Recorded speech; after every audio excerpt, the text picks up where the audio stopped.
Hello, everybody. Catch Sheet 1380 with Catch Sheet Gaming with episode 85 of the Epic Store weekly free games.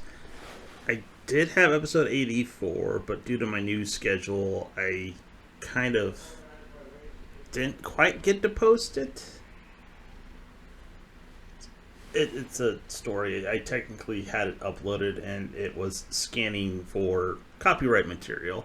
And due to the nature of the game, I said it was not meant for children, which upped the whole entire time it took to scan for that, around 45 minutes, which I walked away from and kind of forgot to publish. So, yeah. Anyways, there's two games this week. First one being Tandem, A Tale of Shadows, and the other one being The Evil Within 2. So the thing that with Tandem is when I booted it up, first thing it did, it goes right into the introduction movie, right off the bat. So one of the problems I had with this game is that it starts off with the introduction movie right off the bat, instead of waiting for you to actually start the game, which introduces the main character, which I've totally forgotten her name already. But it has her searching for a illusionist, and she just, for whatever reason, is walking down a street at night and just so happens to have a speeding carriage go by, and then a teddy bear falls out. The teddy bear starts to walk on its own, and she starts racing after the carriage with the teddy bear, with the line being, "Let's go find the guy." I think his name was Thomas. I can't remember.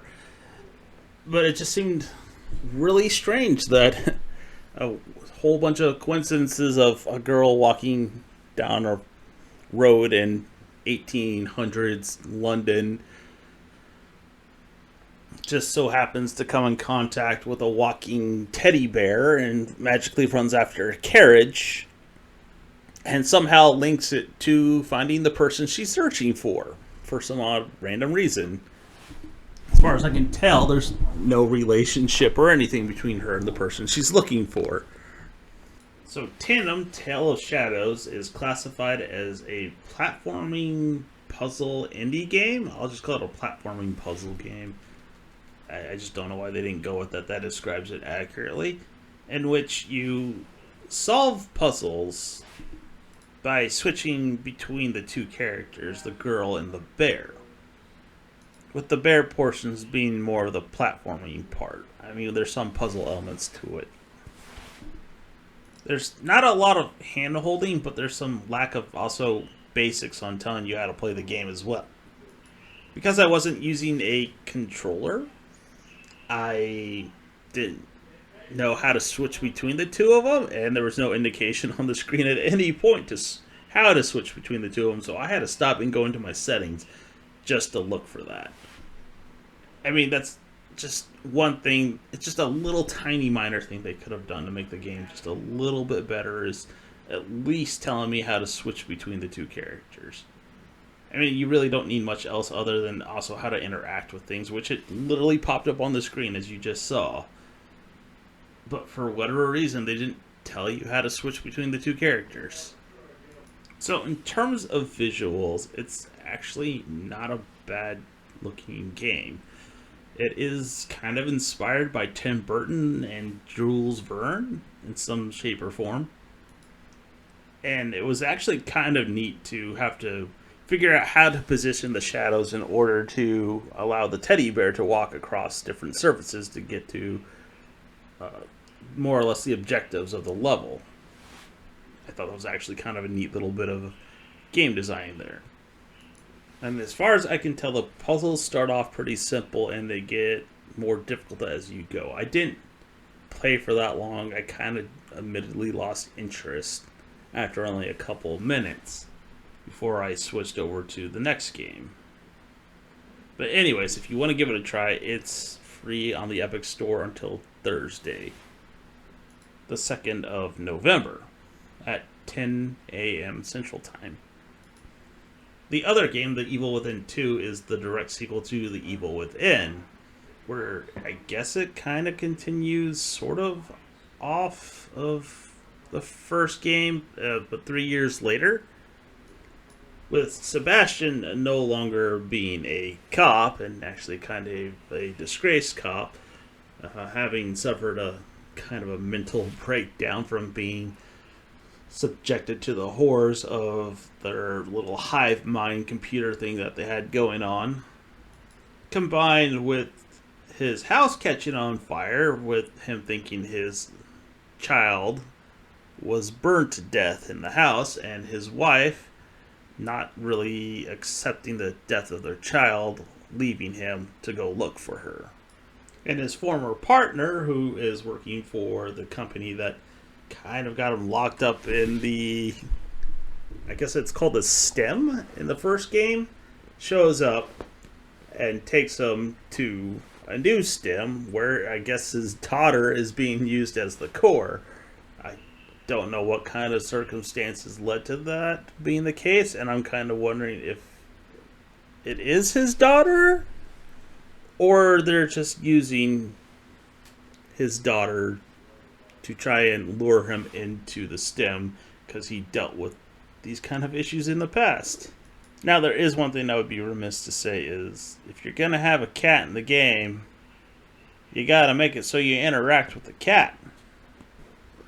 And I never played the Evil Within DLC, but apparently that is where the cat comes from.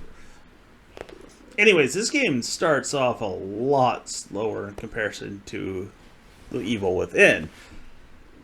I mean, in the first game, you walk into a mental hospital filled with corpses and watch police die, and then you wake up after being knocked out by some weird supernatural force hanging upside down in a room coated in blood with a bunch of other corpses and a really large man hacking them to pieces. This one, I don't know if it was an attempt to build up to it slowly, but it took forever to just get anywhere to this game, even where it's just playable, let alone any part that was actually meaningfully playable in any shape or form. I mean, right now, this is like, I don't know, 15, 20 minutes into the game, and it's basically a tutorial. I mean, a lot of it was cutscene. And even then, it took a while just to get to the part I'm in right now, where you actually have some weird consequences to failing, being chased by another big sort of being with a very sharp object. Somewhat similar to the original game without the whole entire cutscene of a collapsing city. And even after that, of probably running around from it for about 10 minutes, you finally get to a part where you actually have some sort of meaningful gameplay, and that allows you to actually take action against potential threats. And it took almost an hour to get to this point. It has a very, very slow start. I don't know if they're attempting to try and wind their way up to scaring people, but it didn't really do that for me. I mean, there was some tension when I was being chased by the crazy multi-headed woman thing with a circular saw for an arm. But what I know is the main antagonist in the game isn't frightening at all in any shape or form. And I only know that because I watched a little bit of a video of why people didn't like this one, or at least in the YouTuber's opinion of why people didn't like this one in comparison to the first one. And after an hour, I'm not even sure if I can accurately get a beat on whether or not this game is going to be enjoyable enough for even just one playthrough. Most of the time, a lot of the games I play, I'll play through at least once. This one has a very slow start due to a lot of cutscenes just being kind of on the slow side, along with the setup in general. Like, the only part that really got my attention was being chased by what I guess is called the matriarch, which is the woman with multiple heads and a saw for an arm. But I wasn't intrigued enough to keep going.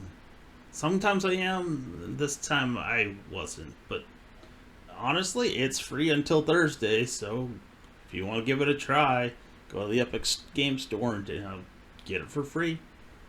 Anyways, if you made it this far, thanks for watching. Have a good one.